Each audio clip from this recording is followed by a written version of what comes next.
Hello বন্ধুরা, সবাই কেমন আছো? আবার চলে এলাম দুপুরের খাওয়া নিয়ে। এই দেখো, তোমার দাদাকে এখন খেতে দিচ্ছি। আজকে কী রান্না করেছি দেখো। এই হচ্ছে ওল ভাতে। এই ওল ভাতে তোমার দাদাকে একটু মাখিয়ে দিই আগে।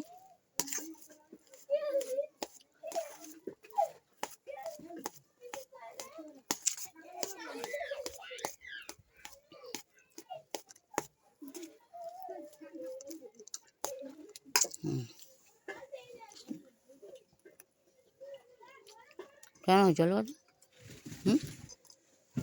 ঠিক আছে। আর রান্না করেছি,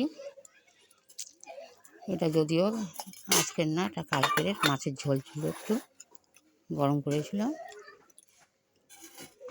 আর আর করেছি বেগুনের ভাপা। এই দেখো বেগুনের ভাপা। আর আছে এটা মাছের তেলের তরকারি, পুঁই শাক দিয়ে মাছের তেল করেছি আজকের আবার। আর এটা লাউ চিংড়ি।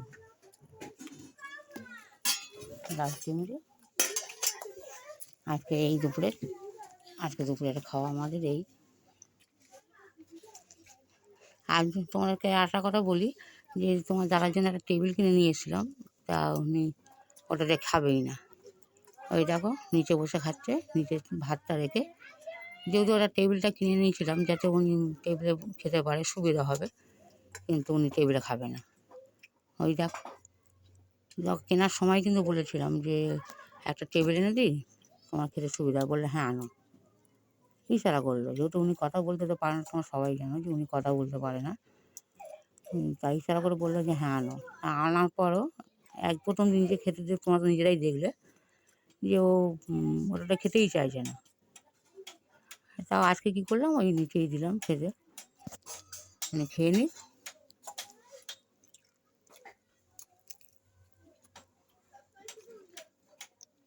হয়ে গেছে। কে কেমন হয়েছে মাকা? আর ইসে খাবে তো মাছের তেল? ও বেগুনের ভাপাটা খাও, দাও।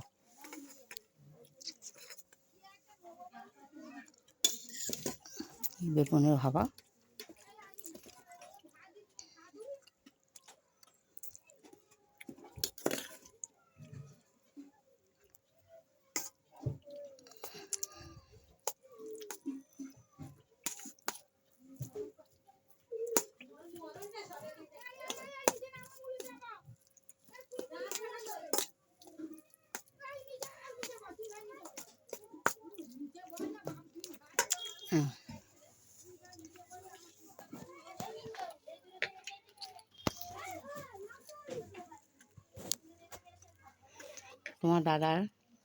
তোমার সাথে কথাটা শেয়ার করছি। তোমার দাদা কিন্তু জানো, ও বিছানা থেকে নিচে নামেই না। ও সব পটি টয়লেট সব বিছানার উপরেই করে। উনি এতটা শরীর ওনার খারাপ, যেহেতু ওনার মাথার অপারেশনের পরে ওনার যতদিন আমরা ডাক্তার দেখাতে পেরেছি ততদিন ওনার হুঁশ ছিল। উনি টয়লেট পটি সব চেয়ারে বসেই করতো ওনার, যেহেতু কাটা চেয়ার আছে। তারপর থেকে আমরা আর সামর্থ্য হয়নি যে ওনাকে ডাক্তার দেখাবো, কেন অনেক টাকা খরচা হয়ে যায় ডাক্তারের পিছনে। আর ওষুধ তো প্রায় 10,000 টাকার উপরে ওষুধ লাগে ওনার প্রতি মাসে, যেটা আমি পারবো না ব্যবস্থা করতে। তা সেই থেকে ওনাকে আর ডাক্তার দেখানো হয়নি। তার ফলে উনি এই পটিও বলো বাথরুম সবই ওর বিছানাতেই করে। কেন সে সেন্স নেই, উনি বলার ক্ষমতাও নেই। আর যে পাচ্ছে যে সেটাও উনি বলতে পারে না। উনি তার জন্যই বিছানাতেই সবটাই করে। আরে তোমার দাদা খাওয়া হয়ে গেল। আর কি এই কচুলো নেবে না? নাও না, ভালো তো। উনি খাবে না কচুরলতি। চিংড়ি দিয়ে যে লাউ করেছিলাম ওইটা উনি খাবে। চামচটা দাও।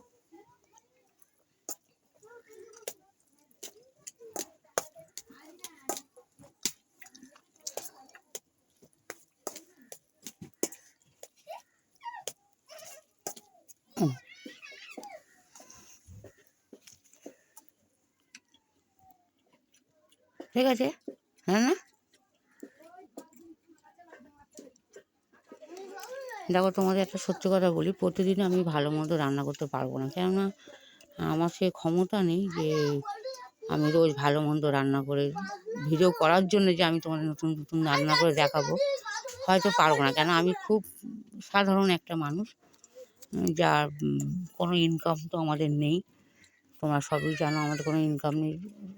আর তোমার দাদা আর আমি ছাড়া আমার সংসারে আর কেউ নেই।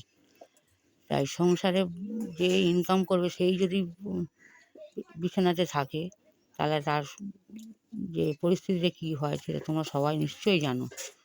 তা যেই এইভাবেই আমাদের চলতে হচ্ছে। হয়তো একদিন রান্না করি, তারপর দিন গরম করে খাই, এরকম আমাদের সময় রোজই প্রায় যায়।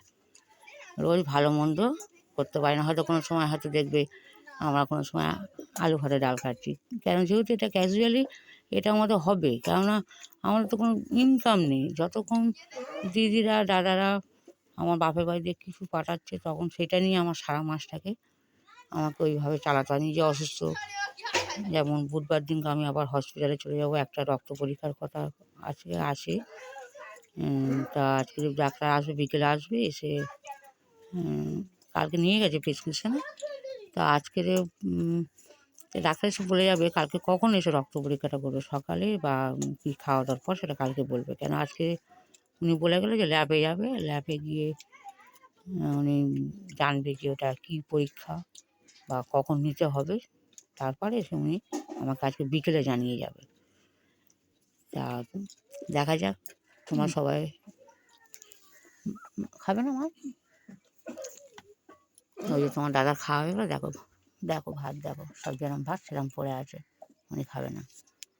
আচ্ছা বন্ধুরা, তাহলে এবার এই পর্যন্ত ভিডিও থাক। তোমার দাদাকে জল দেবো, মুখটা ধোয়াবো। হ্যাঁ, সবাই ভালো থেকো। আর প্লিজ যদি ভালো লেগে থাকে একটু লাইক আর শেয়ার করে দিও, অনুরোধ রইল।